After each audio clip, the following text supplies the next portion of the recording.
Hello and welcome to all of you. Inference की इस class में आप सभी का स्वागत है।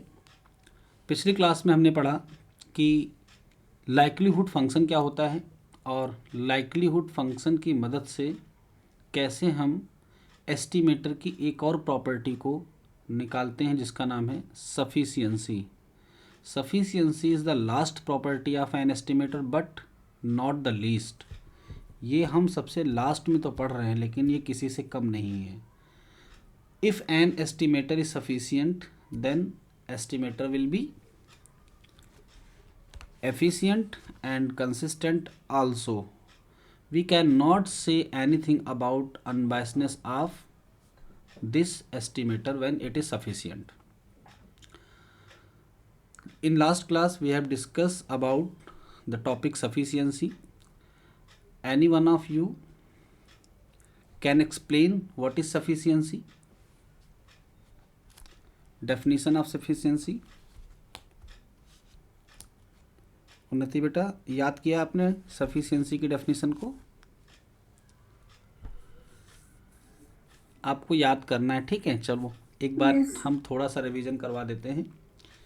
N statistics T is set to be sufficient for the population parameter theta if this statistics contains all the information about the parameter theta in the sample. अगर ये स्टैटिस्टिक्स सैंपल में पैरामीटर पॉपुलेशन पैरामीटर की सारी information को contain करे तब हम इसको कहते हैं थीटा के लिए क्या है, ये सफिशिएंट है। ओके। दूसरी डेफिनेशन क्या थी? The conditional distribution of x1 x2 dot dot xn given T जो भी बनेगा x1 x2 xn का conditional distribution given T is independent of parameter theta, then we can see that this t is sufficient for theta. और हमने पिछली class में क्या पढ़ा था? Likelihood function product i going from 1 to n fxi theta. इसके बाद हम लोगों ने पढ़ा था नेमन फैक्टराइजेशन थ्योरम। क्या थी Neyman factorization theorem? If we can broke up l into two factors l1 and l2, अगर हम इस L1 लाइक्लीहुड को दो पार्ट्स L1 एंड L2 में डिवाइड कर सकें इस तरीके से, the first contain statistics and parameter and the other is independent of parameter theta. Okay, then we can say that this T is sufficient for theta. This is the process method of finding an sufficient estimator. Okay, तो आज की class में हम पहली चीज़ तो ये conditional वाली definition कैसे करेंगे प्रूफ, इसके बारे में जानेंगे और फिर हम जानेंगे कि जॉइंट सफिशिएंट स्टैटिस्टिक्स क्या होती है। तो चलिए स्टार्ट करते हैं आज की क्लास। हम जो क्वेश्चन हमने आपको बताए थे पिछली क्लासेस में उनका भी डिस्कशन होगा, ठीक है। चलिए सबसे पहले हम आपको एक क्वेश्चन दे रहे हैं कि x फॉलो कर रहा है पॉइसन डिस्ट्रीब्यूशन को विद पैरामीटर थीटा। तो इसका प्रोबेबिलिटी फंक्शन लिखा जा सकता है e to the power minus theta, theta raise to the power x upon factorial x and the range of x started from 0 to infinity. हमको conditional distribution वाला definition proof करना है, तो क्या करेंगे? सबसे पहले तो एक हम सैंपल कलेक्ट कर लेंगे पॉपुलेशन से। कितने साइज़ का? n साइज़ का, x1 x2 xn, n size का सैंपल हम लोगों ने चूज़ कर लिया है। क्वेश्चन किस फॉर्मेट में आता है ये हम आपको दिखा देते हैं, फिर आगे बढ़ते हैं। ये देखिए क्या लिखा है, let x1 x2 xn be IIT Poisson variates with parameter theta then prove that.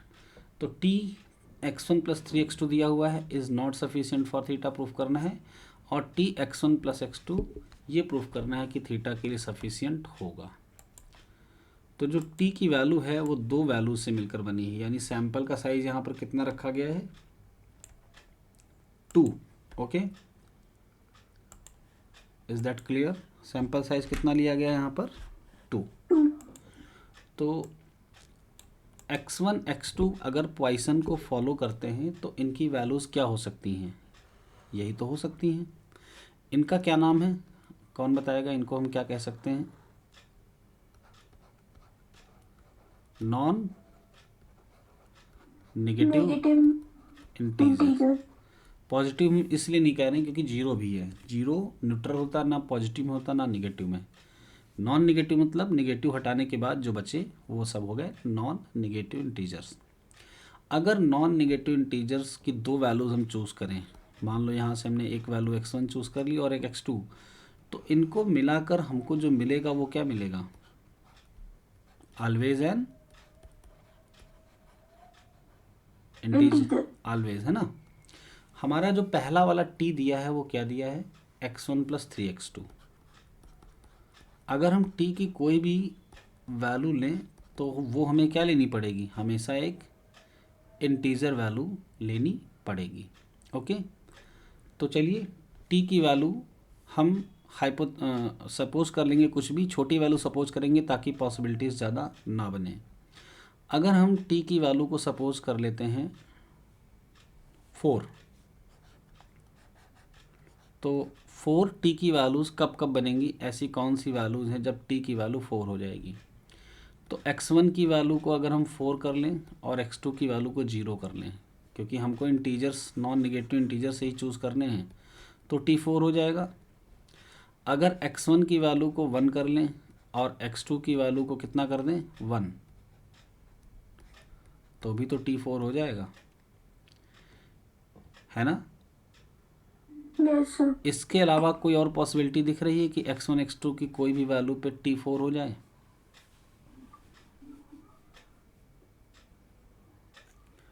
अगर हम x2 की वैल्यू को 0 रख चुके हैं, 1 रख चुके हैं, 2 रखते हैं, तो x2 की वैल्यू जैसे ही 2 रखेंगे ये अकेला ही 6 के बराबर हो जाएगा, और फिर ये ऐड हो रहा है, तो ऐड होने के बाद ये कभी भी 4 से कम नहीं आएगा, 4 से ज़्यादा आएगा। तो t की वैल्यू अगर हमने 4 फिक्स की है तो इसकी सिर्फ दो ही पॉसिबिलिटीज़ हैं, 4,0, 1,1। आप t की वैल्यू को कुछ और भी ले सकते हैं, ठीक है। चलिए आगे बढ़ते हैं। अब हम कंडीशनल डिस्ट्रीब्यूशन क्या निकालेंगे? Probability x1, x2 given t, ये कैलकुलेट करेंगे। t की वैल्यू हमने ली क्या है? 4।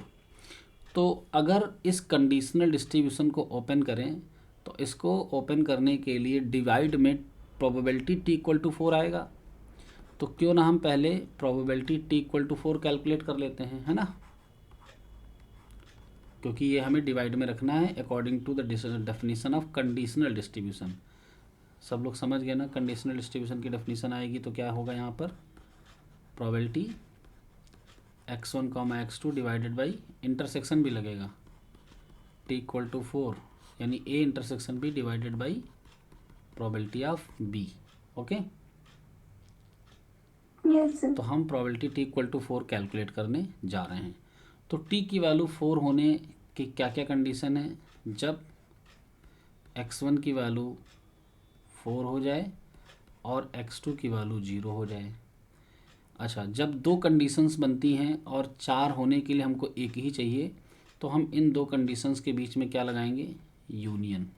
यूनियन का मतलब क्या होता है? आइदर और, ये बात तो आपको पता है ना। It means that either this event happened or this event happened. In both the cases t becomes 4. Okay, at a time these two events cannot happen simultaneously. ये दोनों एक साथ नहीं हो सकती। अगर हमने x1 और x2 की ये वैल्यूज चूज़ कर ली तो इसको हटाना पड़ेगा, और अगर ये चूज़ कर ली तो इसको हटाना पड़ेगा। तो जब कभी भी ऐसी सिचुएशन आती है तो इवेंट्स कैसी हो जाती हैं? म्यूचुअली डिसजॉइंट या फिर म्यूचुअली एक्सक्लूसिव। और म्यूचुअली एक्सक्लूसिव केस में जब प्रोबेबिलिटी अप्लाई करते हैं तो यूनियन किस में बदल जाता है? आस्था बताओ बेटा। अगर ए इंटरसेक्शन, नहीं बेटा इंटरसेक्शन नहीं बदलता है, आस्था बताएगी। आस्था बताओ, अगर ए यूनियन बी है और ए और बी म्यूचुअली एक्सक्लूसिव हैं तो उसे हम क्या लिख सकते हैं? The probability of A plus probability of B. Probability of A plus probability of B. ठीक है, ये बात आपको बेटा उन्नति याद रखनी है। आपने पढ़ा कि नहीं पहले कभी ये? Yes sir. ठीक है, तो प्रोबेबिलिटी ऑफ ए का मतलब हो गया x14 x2 equal to 0। Sir जो इंटरसेक्शन का पार्ट होता है वो 0 हो जाता है। हाँ, क्योंकि both can not be happen simultaneously. जब कोई साथ साथ हो ही नहीं सकता तो इंटरसेक्शन आएगा ही नहीं। ठीक है, अगर आपको ये चीज़ें नहीं समझ में आती हैं तो आपको BSc सेम 1 प्रोबेबिलिटी के 24 लेक्चर अपलोड हैं यूट्यूब पे, उनको एक एक करके देखिए। ठीक है, ये Yes, सारी sir. चीज़ें हमने उसमें बहुत अच्छे से एक्सप्लेन की हैं, धीरे धीरे सब समझ में आएगा। ओके, चलो आगे बढ़ते हैं। तो यहाँ पर लिखा था कि जो सैंपल लिया गया वो IID है। IID का फुल फॉर्म होता है independently and identically distributed. Independent and identical याद रखना है, बार बार आएगा तो आपको याद वैसे भी हो जाएगा। जब भी दो वैल्यूज़ इंडिपेंडेंट होती हैं तो उनके इंटरसेक्शन को हम कैसे लिख सकते हैं? मान लो ए और बी इंडिपेंडेंट हैं तो ए इंटरसेक्शन बी को कैसे लिखेंगे? इनके प्रोडक्ट में probability of A into probability of B. Okay,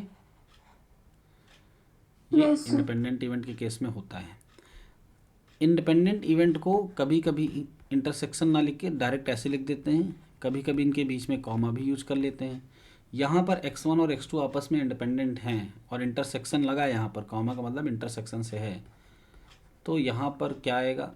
x1 equal to 4 आ जाएगा और x2 इक्वल टू 0 प्लस इधर क्या होने वाला है? Probability x1 equal to 1 and probability x2 equal to 1। Okay, अब इनकी वैल्यूज़ हम कहाँ से पुट करेंगे? प्रोबेबिलिटी फंक्शन से।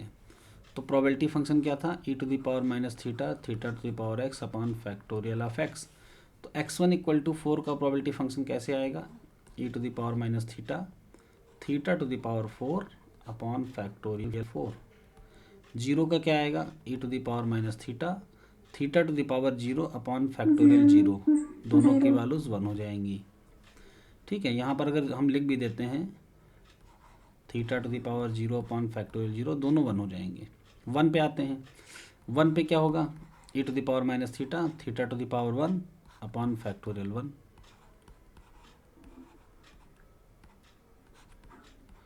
अब अगर हम यहाँ से कॉमन लें तो क्या कॉमन मिल जाएगा हमें? e to the power minus 2 theta common मिल जाएगा, है ना। और बचेगा क्या? Theta to the power 4 upon factorial 4, ये बचेगा पहले स्टेप में। और दूसरे वाले स्टेप में क्या बच रहा है? Theta square. तो थीटा स्क्वायर भी कॉमन लिया जा सकता है। Okay, Yes, sir. ठीक है, थीटा स्क्वायर को भी अगर हम कॉमन ले लें तो e to the power minus 2 theta theta square by factorial 4 plus 1 theta square. तो ये तो आ गया प्रोबेबिलिटी t इक्वल टू 4। अब आते हैं इस वाली डेफिनेशन पे x1 x2 गिवन t पर। तो x1 x2 एक समय में एक ही वैल्यू ले सकते हैं और हमने t इक्वल टू 4 चूज़ कर रखा है। तो t इक्वल टू 4 में x1 और x2 की जो वैल्यूज़ डिफाइन की गई हैं वो है 4 0 1 1। तो इनमें से कोई एक ही एक समय में आ सकता है। मान लो हम कंडीशनल डिस्ट्रीब्यूशन निकालना चाहते हैं x1 equal to 4 comma x2 equal to 0 given t equal to 4। या तो ये ले सकते हैं या तो दूसरा वाला। तो पहला वाला हम ले रहे हैं, दूसरा वाला आप लेकर प्रूफ करना। ओके, अब इसको हम क्या लिखेंगे? इसको हम लिखेंगे probability of x1 equal to 4 comma x2 equal to 0 intersection t equal to 4 को हम कैसे लिख सकते हैं? t इक्वल टू 4 में दोनों कंडीशन आ जाएंगी। कौन कौन सी? x1 इक्वल टू 4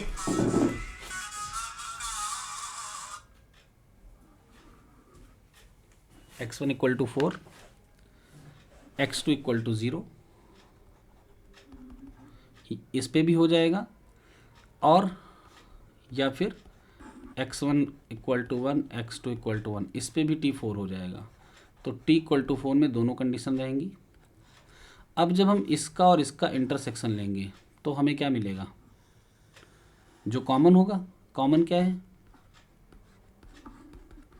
ये वाला हिस्सा कॉमन है दोनों में, यस ठीक है। तो हमें मिल गया probability x1 equal to 4 comma x2 equal to 0 divided by probability t equal to 4। Value put कर देते हैं। तो t इक्वल टू 4 अभी अभी हमने कैलकुलेट किया, क्या आया था, e⁻⁻2 theta, theta square by factorial 4 plus 1। और ऊपर वाली क्वांटिटी क्या आने वाली है, ये आएगा, इसको हमने कहाँ कैलकुलेट किया था, यहाँ पर, ये वाला हिस्सा है ना। तो इसी को लिख देते हैं, क्या आ रहा है, e⁻⁻2 theta, theta to the power 4 upon factorial 4। अब e⁻⁻2 थीटा हो गया कैंसिल, और एक थीटा स्क्वायर भी कैंसिल हो जाएगा। सर न्यूमरेटर कैसे आया? प्रोबेबिलिटी t इक्वल टू 4 हमने कैलकुलेट की, ये पूरी की पूरी। देखिए यहाँ पे क्या कैलकुलेट कर रहे थे, सर न्यूमरेटर में probability x1 equals to numerator 4 और में, x2 इक्वल्स टू 0। न्यूमरेटर में जो प्रोबेबिलिटी फंक्शन था e⁻⁻θ, theta to the power x upon factorial x, इसमें इंडिपेंडेंट मानेंगे जब x1 x2 को दोनों अलग अलग होंगे, फिर 4 पुट करेंगे तो x1 इक्वल टू 4 की वैल्यू, 0 पुट करेंगे। यहाँ पे भी करके तो दिखाया था, यही वाली लाइन तो है ये, यस सर तो सही। इसीलिए तो सेम कॉपी किया था मैंने, यस सर। ठीक है। तो e⁻⁻2 थीटा तो कैंसिल हो गया, थीटा स्क्वायर भी कैंसिल हो रहा है। अब ऊपर बचेगा क्या, थीटा स्क्वायर अपॉन फैक्टोरियल 4, और यहाँ अपॉन में क्या बचने वाला है, theta square upon factorial 4 plus 1। इसको सॉल्व करके क्या हम थीटा स्क्वायर को हटा सकते हैं, अगर हम फैक्टोरियल 4 से मल्टीप्लाई कर दें तो ये हो जाएगा थीटा स्क्वायर प्लस फैक्टोरियल 4। यानी इस वाले फंक्शन में थीटा स्क्वायर को हटाया नहीं जा सकता। तो ये थीटा पे डिपेंड कर गया कि इंडिपेंडेंट ऑफ थीटा हुआ, डिपेंडेंट। तो डिपेंड होने का मतलब क्या हुआ कि जो हम लोगों ने स्टैटिस्टिक्स ली थी, क्या, t equal to x1 plus 3x2, ये थीटा के लिए क्या हो गई, not sufficient. Okay, yes sir. अब आते हैं प्रॉब्लम नंबर 2 पर। तो प्रॉब्लम नंबर 2 क्या है, अब की बार हमारे पास जो स्टैटिस्टिक्स है वो है x1 प्लस x2। अब हम इसको देखेंगे कि ये सफिशिएंट है या नहीं, ठीक है। तो सबसे पहला काम क्या करेंगे, हम t की कोई एक वैल्यू सपोज करेंगे। मान लो हमने t की वैल्यू ले ली 1। अब t की वैल्यू 1 कब कब होगी, जब x1 की वैल्यू 0 हो, x2 की वैल्यू 1 हो। एक तो ये केस बनेगा। दूसरा क्या बन सकता है, x1 की वैल्यू 1 हो जाए और x2 की वैल्यू 0। इसके अलावा और कोई पॉसिबिलिटी तो है नहीं, है ना। Yes sir. हम कैलकुलेट करेंगे प्रोबेबिलिटी t इक्वल टू 1। अब जब t इक्वल टू 1 की प्रोबेबिलिटी कैलकुलेट करेंगे तो यूनियन किस में ब्रेक हो जाएगा, प्लस में, यस सर। क्योंकि म्यूचुअली डिसजॉइंट है, एक बार में एक ही हो सकता है। ओके, आगे बढ़ते हैं। फिर आईआईडी वाली कंडीशन लगाएंगे तो दोनों अलग अलग हो जाएंगे प्रोबेबिलिटी के फॉर्म में। यानी हम उसको लिखेंगे probability x1 equal to 0, probability x2 equal to 1। Same इधर भी यही आएगा, बट यहाँ पर x1 की वैल्यू होगी 1 और x2 की वैल्यू होगी 0। अब प्रोबेबिलिटी फंक्शन से इनकी वैल्यू पुट करेंगे e⁻⁻θ, theta to the power 0, और इधर क्या आएगा 1। यहाँ पे भी e⁻θ, theta to the power 1 और फिर 0 वाली वैल्यू। अब अगर इसको कैलकुलेट करें तो क्या आ रहा है, e⁻⁻2 थीटा और साथ में थीटा, ये मिलेगा कितनी बार, 2 बार, क्योंकि एक इधर भी मिलेगा और एक इधर भी, तो दोनों को ऐड करेंगे तो हो जाएगा 2 टाइम्स। तो प्रोबेबिलिटी t इक्वल टू 1 हम लोगों ने क्या कैलकुलेट की, 2 theta e⁻⁻2 theta. Okay, yes sir. अब हम लोग कैलकुलेट करेंगे probability x1, x2 given t equal to 1। तो t इक्वल टू 1 की 2 सिचुएशन थी, या तो x1 x2 ये हो या फिर ये हो। जब हम प्रोबेबिलिटी कैलकुलेट करेंगे तो एक बार में x1 x2 की कोई एक वैल्यू ले सकते हैं। अगर हमने मान लो 0 ले ली तो t इक्वल टू 1 हमें कैलकुलेट करना है। तो एक हम ले रहे हैं, दूसरी वाली आप लेकर कैलकुलेट कर लेना, ठीक है। Yes sir. चलो इसको सॉल्व करते हैं। तो probability x1 equal to 0, x2 equal to 1, t equal to 1 है और a गिवन b की कंडीशन है, तो पहले आएगा a इंटरसेक्शन b। इंटरसेक्शन। तो अब t इक्वल टू 1 की जो सिचुएशन है वो हम लिखेंगे क्या क्या, x1 0 हो, x2 1 हो, या फिर x1 1 हो, x2 0 हो। तो इन दोनों में कॉमन कौन सा हुआ, ये वाला पोर्शन कॉमन हो गया। डिवाइड में क्या रहेगा, प्रोबेबिलिटी t इक्वल टू 1। तो चलिए ऊपर कॉमन पोर्शन लिख लेते हैं, x1 equal to 0, x2 equal to 1 divide probability t equal to 1।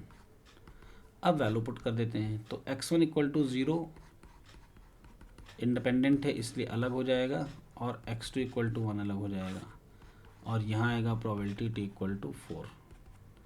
ये आया e to the power minus theta, theta to the power 0 upon factorial 0, e to the power minus theta, theta to the power 1 upon factorial 1। Upon में क्या है, probability t equal to 1। चलिए ऊपर वाली value देखते हैं क्या आ रही है। ऊपर वाली वैल्यू आ रही theta e to the power minus 2 theta, और अपॉन में क्या आ रहा है, अपॉन में आ रहा है 2 theta e to the power minus 2 theta. ये इससे कैंसिल, ये इससे कैंसिल, वैल्यू आ गई 1/2। अब ये क्या आई, डिपेंडेंट ऑन थीटा या independent on theta, independent theta. तो जब भी conditional distribution of x1 x2 given t is independent of theta होगा तो हम इस t को क्या कहेंगे, थीटा के लिए सफिशिएंट। सफिशिएंट। तो आज आपको दूसरी डेफिनेशन सफिशिएंसी की समझ में आई। Yes sir. एप्लीकेबल डेफिनेशन पहली वाली है, दूसरी वाली नहीं है, ठीक है। तो आपको Yes, sir. पहली वाली जो नेमन फैक्टराइजेशन थ्योरम है वो ज़्यादा यूज करनी है, लेकिन आपके एग्जाम में ऐसा क्वेश्चन आ सकता है क्या, जो क्वेश्चन मैंने ऊपर पोस्ट किया है कि so that, Prove that it is proof that, so sufficient or not. That, not sufficient पहला प्रूफ करना था, दूसरा सफिशिएंट प्रूफ करना था। तो अगर ऐसे Yes, sir. क्वेश्चंस आए तो आपको इसी तरीके से करना होगा। सजेशन ये है कि टी की वैल्यू को बहुत बड़ा मत लेना, हम आपको एक सिचुएशन बना के दिखाते हैं, ठीक है। टी की वैल्यू बड़ा लोगे तो क्या होगा ना, अपने पैर पे कुल्हाड़ी मारना, मतलब पॉसिबल केसेस बढ़ जाएंगे। कैसे, सपोज करो कि हमारे पास जो स्टैटिस्टिक्स टी है वो है ये x1 प्लस x2, और हमने टी की वैल्यू को ले लिया 3।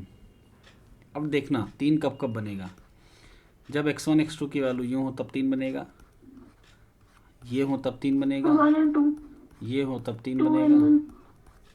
It means that there are 4 cases in which we make T equal to 3।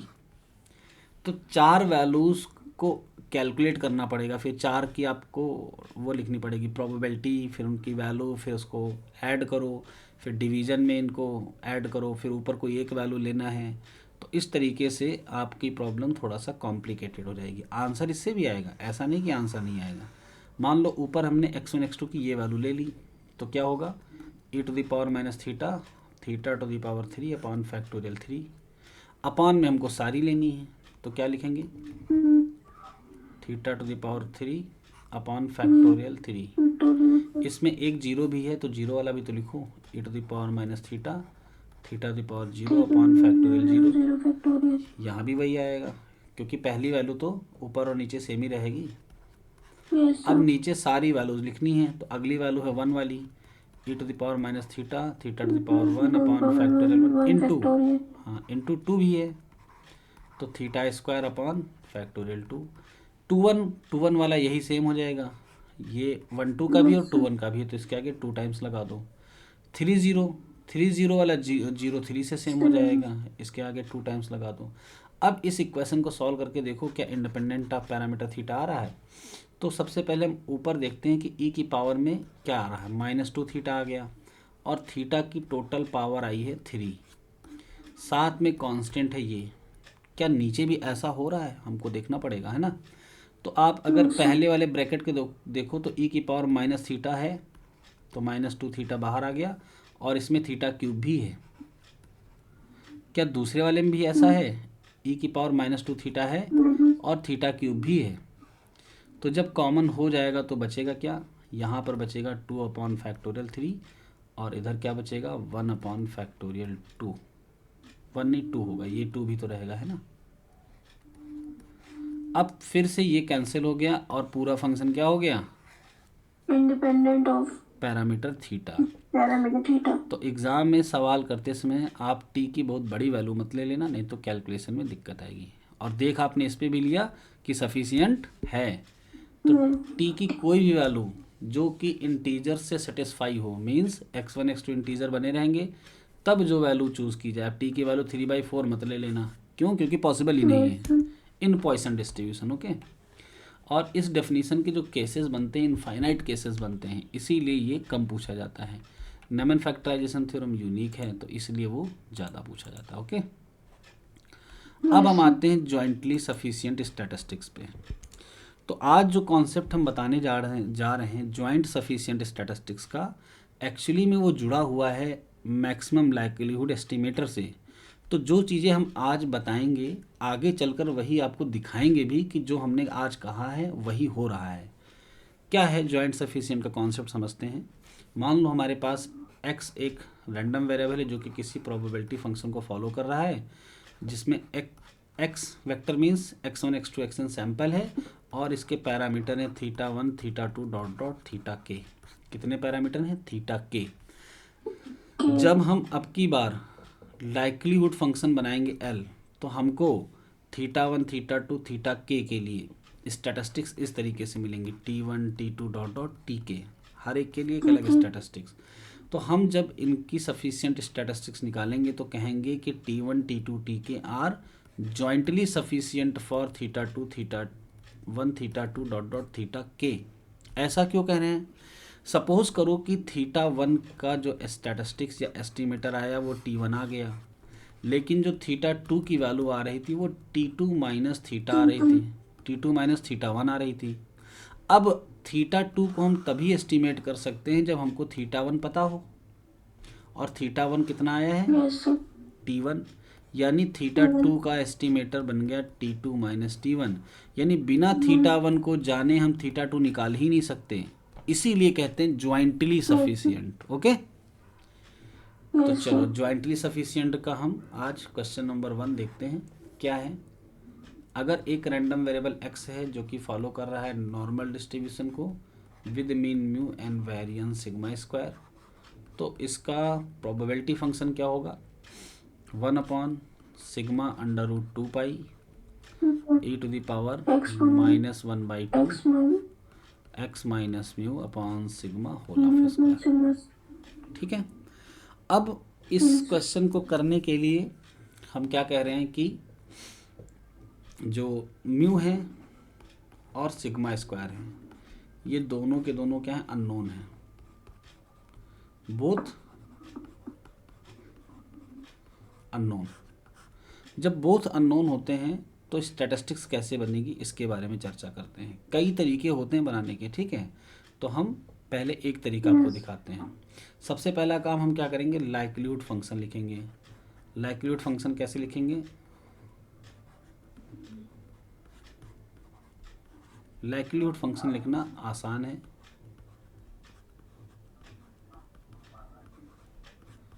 अगर आपको लाइक्लीहुड फंक्शन में कोई दिक्कत हो तो बोल सकते हैं, हालांकि पिछली क्लास में हमने आपको बताया है। क्या आप लाइक्लीहुड फंक्शन समझ गए हैं, ये लाइक्लीहुड फंक्शन कैसे आया है, हमने इस पॉपुलेशन से एक सैंपल लिया। कैसा sample, x1 x2 dot dot xn size का एक रैंडम सैंपल लिया। फिर क्या किया, लाइक्लीहुड का फार्मूला होता है product i going from 1 to n fxi theta, यानी हम इन x1 x2 xn के लिए इस pdf से लिखेंगे फंक्शन और मल्टीप्लाई करेंगे, तो मल्टीप्लाई करने पर हमें ये मिला। अगर किसी को कोई कन्फ्यूजन हो तो बोल सकता है। चलो आगे बढ़ते हैं फिर हम। तो इसके बाद अगला स्टेप क्या है, हमको म्यू और सिग्मा स्क्वायर के लिए चाहिए क्या, जॉइंट सफिशिएंट स्टैटिस्टिक्स।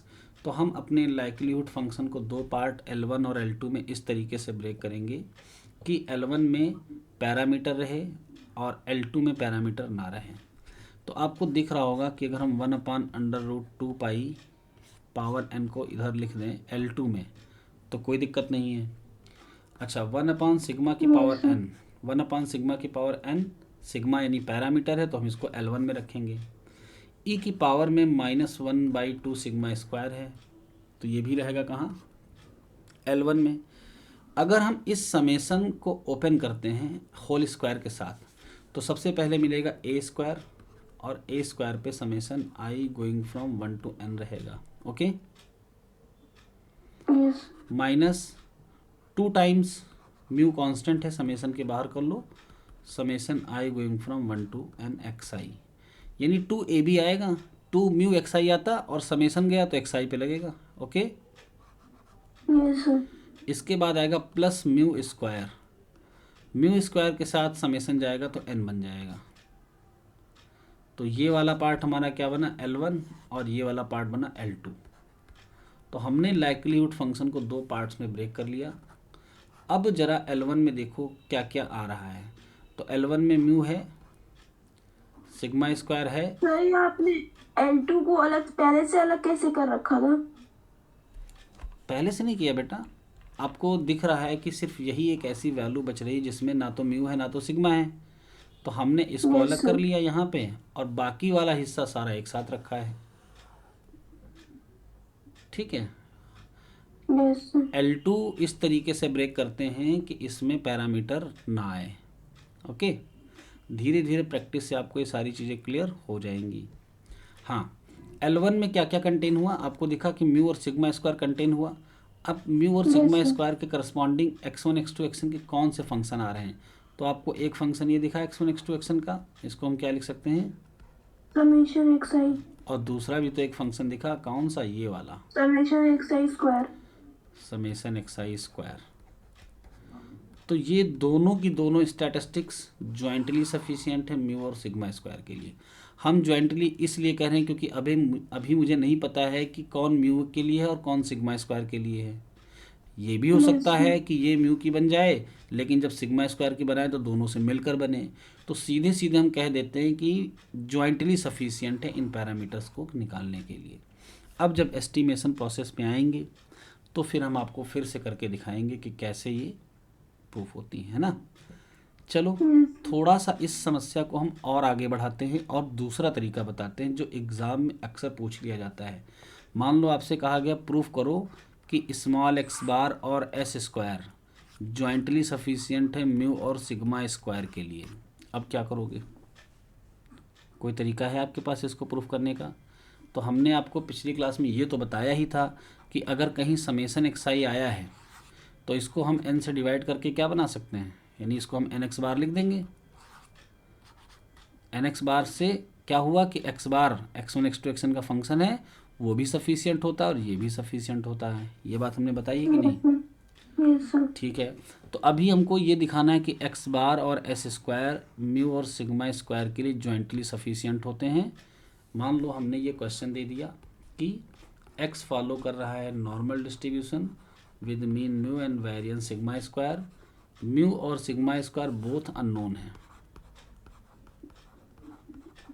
और हमको प्रूफ करना है कि x बार और s स्क्वायर ज्वाइंटली सफिशिएंट है किसके लिए, म्यू और सिग्मा स्क्वायर के लिए, जहाँ पर x बार का क्या मतलब है 1/n summation i going from 1 to n xi, और s स्क्वायर का क्या मतलब है 1/n summation i going from 1 to n xi minus x bar whole of square. ये है सैंपल वेरिएंस और ये है sample mean. Okay, yes sir चलो अब देखते हैं प्रूफ कैसे करेंगे इसको।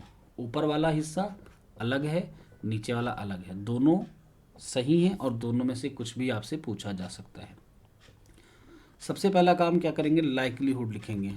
तो इसका फंक्शन क्या होगा f(x) 1/σ√2 pi e to the power -1/2 sigma square x minus mu square, ठीक है। चलिए लाइक्लीहुड लिखेंगे तो क्या लिखेंगे, 1/√2 पाई पावर एन कर देते हैं, 1/सिग्मा power n e⁻⁻1/2 sigma square. यहाँ पर क्या आया, summation i going from 1 to n x i minus mu square. अब तरीका क्या है, जो ऊपर प्रूफ हमें करना है उसका ये तरीका है कि हम बाकी सारी चीज़ों को सेम रखेंगे, केवल हम इस वाले एक्सप्रेशन में summation i going from 1 to n में एक्स बार यानी सैम्पल मीन सब्ट्रैक्ट करेंगे और इसे ऐड भी करेंगे। कोई दिक्कत, कोई चीज़ ऐड और सब्ट्रैक्ट की जा रही है तो उससे तो कोई दिक्कत होनी नहीं चाहिए, है ना। Yes sir. अब आगे बढ़ते हैं।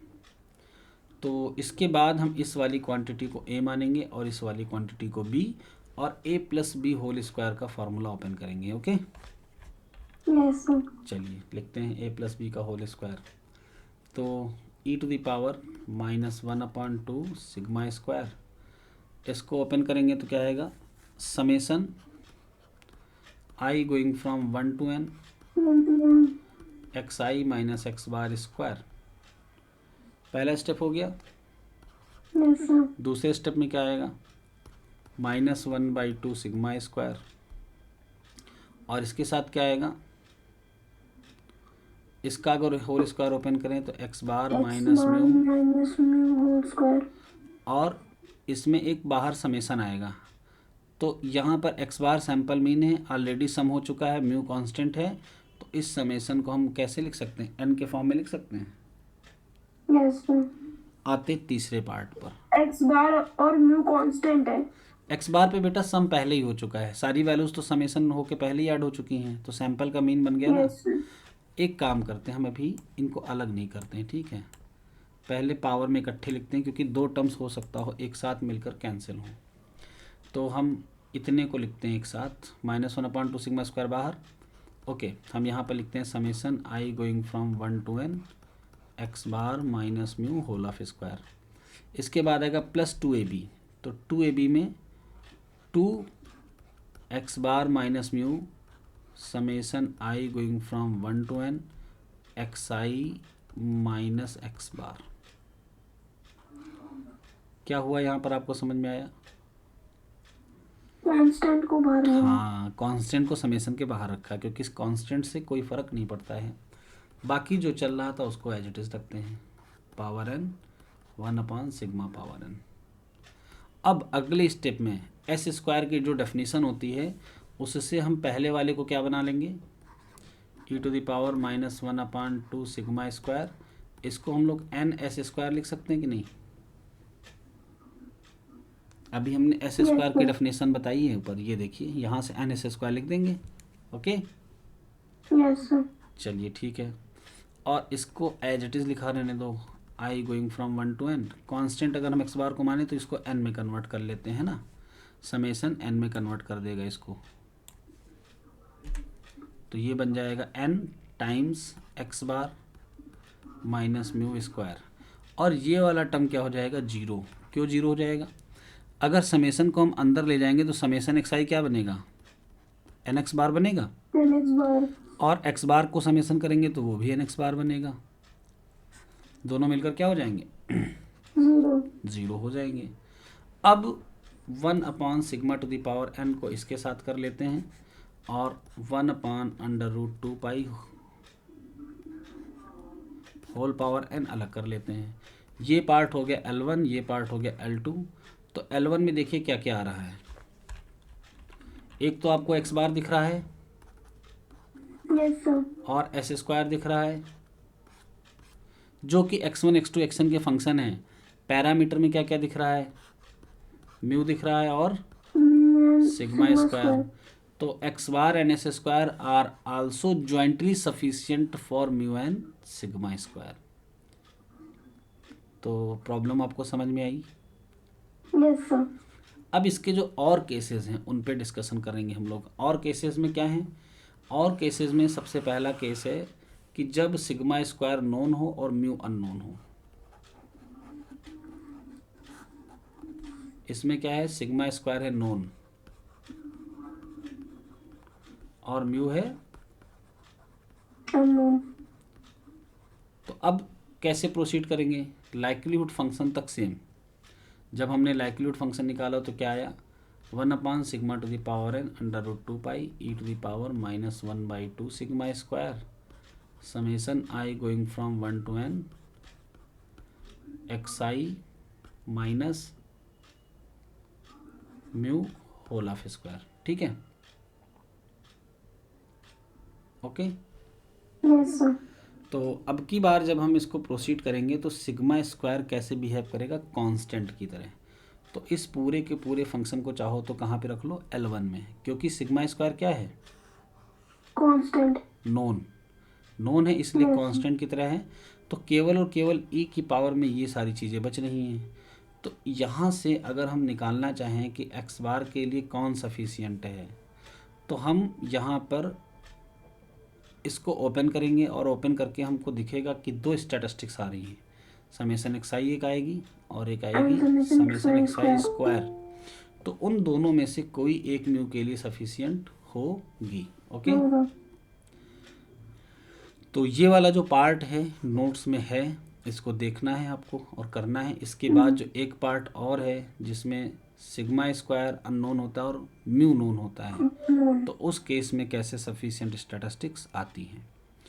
तो आपको आगे टास्क ये दिया जा रहा है कि दी हुई पीडीएफ में जितने भी सफिशिएंसी के क्वेश्चन हैं सारे आपको खुद से ट्राई करने हैं।